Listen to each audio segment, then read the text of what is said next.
Hello everyone, you're watching WION World is One. I'm Shiban Channa.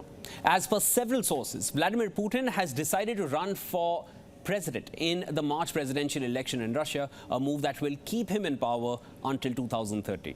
Now, Russia has gone through a perilous period and Putin feels he must steer Russia through.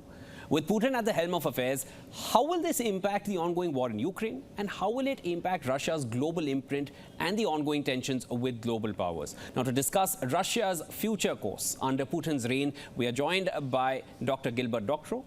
He's an international affairs analyst, author, and historian. He joins us from Brussels. Doctor, always a pleasure to have you on board. Thanks for the invitation.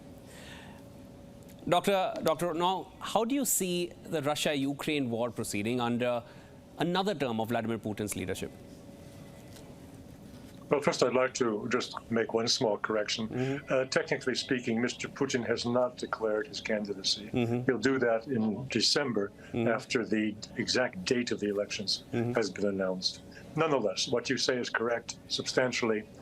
Everyone expects him to be the candidate. Yes. And it is 100% sources have confirmed if he's a candidate. Yes. Kremlin hasn't, but sources have confirmed. Yes. Yes. The point to make, looking at the future, is that Mr. Putin, despite everything that you read in mainstream Western media, is not the only person in power in Russia. He has formed a most impressive team. He has been a fantastic man manager. And that means that he's always had in his immediate entourage people of various opinions and various philosophies of government. So we're speaking about a Putin team that is run by Mr. Putin and not just by one Mr. Putin running the show himself. That has to be made clear. Yes. For that very reason, it's not an idle observation. For that very reason, we have to understand that with or without Mr. Putin in power, the Russian foreign policy and domestic policy, the contours have been set for many years to come by the very group around him, among whom are potential successors. Now, what does this mean for the Ukraine war? The Ukraine war is now in the shadows, and I think it will not reemerge into the front page news for any time soon. The United States in particular is of two minds on this subject. The primacy of the Ukraine war in mainstream was a sore point for the United States when it became clear that Russia could not be defeated on the field of battle. And that is now manifestly clear.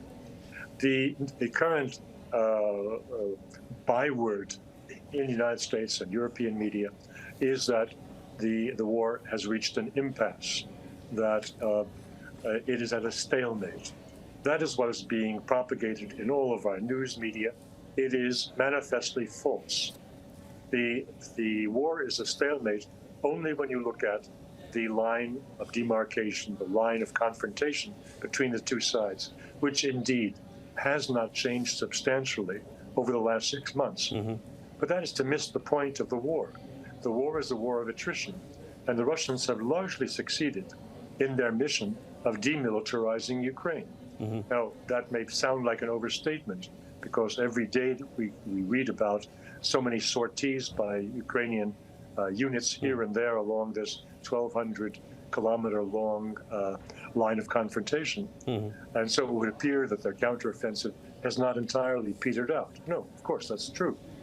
Nonetheless, most of the heavy equipment which the United States and its NATO allies shipped to Ukraine has now been destroyed. The Russians have made manifestly clear that most of the Leopard tanks have been destroyed, and they show daily pictures of their being set afire by the Lancet drone and by other weapons that they have adapted precisely to this task.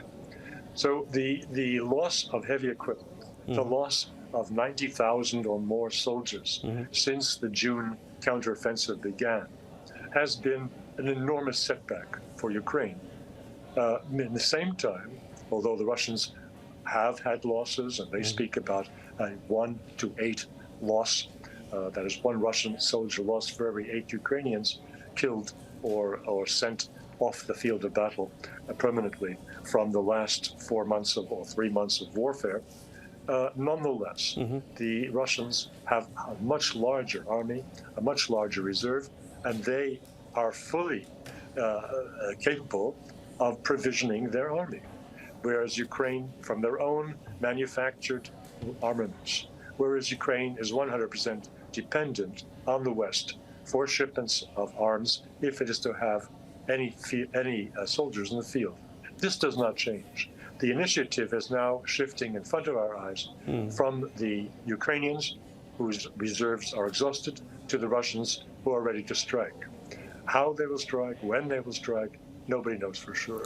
So but that is a picture of what's to come. Russia remains ready, whereas Ukraine, the kind of support that it was getting from the US, that support has gotten divided with, of course, Israel, Hamas taking over most national headlines, international headlines, and of course, even the US attention in terms of the kind of provisions that they're offering and the kind of support that they're giving. So I also wanted to, take your opinion on this, on Russia's global influence. Now, the no limits partnership with China, the close ties with North Korea and Iran. Even during the current Israel-Hamas war, we saw Arab leaders visiting Russia for talks and possible solutions. Talk to us about Russia's global imprint under Putin's reign, if he retains power. It's only going to grow. Even President Biden has acknowledged that there's going to be a new world order, which he hopes will nonetheless be an American-dominated global order. That's improbable. The reality before our eyes, as you just mentioned, is that whole regions, in this case, it is the Middle East, are now very clearly marching in the direction that Russia has helped to pioneer. Now, let's be clear about it. The relative economic weight of Russia, the relative ability of Russia to be an attractive investor in the global South is relatively minor compared to the possibilities of the much larger population and economy of China. In that sense, China is the world leader in the movement to multipolarity, a leader in terms of economic heft. On the other hand, Russia is clearly now the owner of the world's strongest military. All discussion that we've heard in the last 6 months to a year about China being the biggest military force, it's nonsense. Russia is the world's biggest, strongest military force, arguably stronger than the United States. That is a factor of great importance to many parts of this global South, who are in need of defense agreements and defense providers. In that sense, Russia is arguably, alongside China, a leader in fact and not only in thinking about the global South. And that is likely to increase in the coming years because the Russian economy is becoming much stronger as a manufacturing industry is growing in front of our eyes. So the global South is being led intellectually, materially, in defense areas by 2 countries, Russia and China. And that is the path ahead for the several years, if not decades, to come.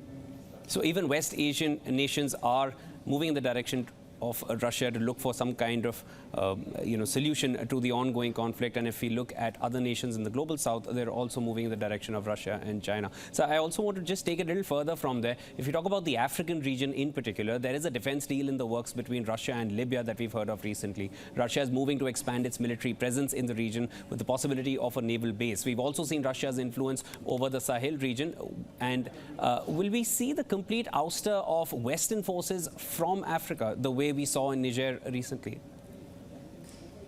I think that is the likelihood. Nonetheless, these countries, I think, are not going to trade subservience to their former colonial masters for subservience to a Russia or a China. I believe it's in their interests, and they have some very intelligent leaders, to maintain a balance and to play off the sides. So there will be pluses and minuses in the years to come for either of the pretenders at global leadership, whether it's in the West or in the new Russia-China alliance.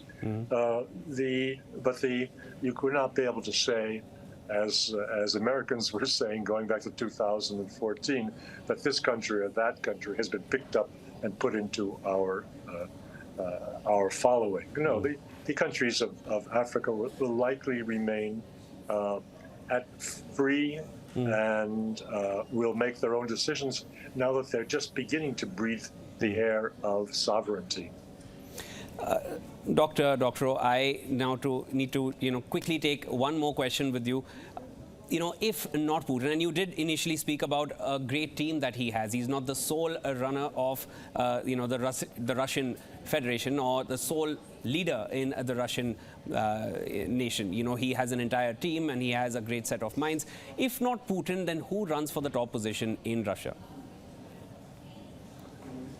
You will note that Mr. Putin has not cultivated any of his team to replace himself. Nonetheless, to any outside observer, it is clear who among his entourage in the government and in the legislature could fill that role. And the outstanding person, in my estimation, is Mikhail Mishustin, the prime minister. He is a man of great energy, a man of great intellectual capacity. He is a mathematics wizard. He is not a bad public speaker, not inspirational. But then Mr. Putin wasn't inspirational at the start of his 23 years in power. Yes. He was a very modest or unimpressive speaker. So Mr. Mishustin comes to my mind as the most capable person to fill Putin's shoes. Nonetheless, let it be said that Mr. Putin has the experience of dealing with the world's most difficult challenges and showing remarkable restraint. That element of his personality has yet to be proven by any of the people in his surrounding, because they have not sat in the pilot's seat. Mr. Putin, at the same time, let me say that although his team has a certain homogeneity, it is by no means exclusively consisting of one set of government principles. He has a certain minority, particularly in finance and the head of the central bank, Nabiullina. He has a little holdover of the neoliberal economists who were predominant in Russian government in 1990s when they wrecked Russian society and economy.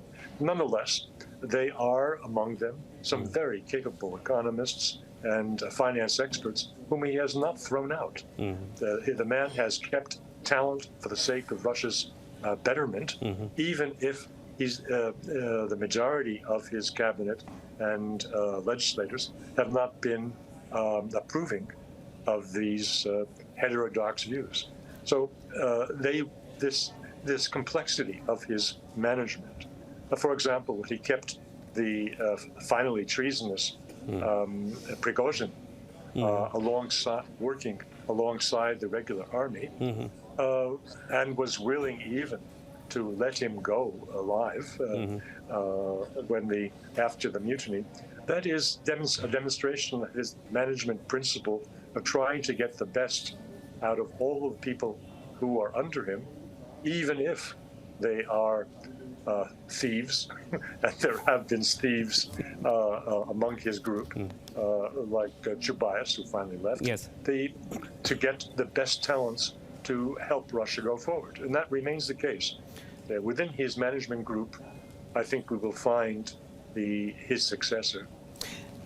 Thank you so much for joining in, sir. Always a pleasure to speak with you. You never mince any words, you never take any pauses. You're very clear in your thoughts, and thank you so much for sharing them with us. That was Dr. Gilbert Doctorow, international affairs analyst, author and historian, joining us on WION World is One. Thank you.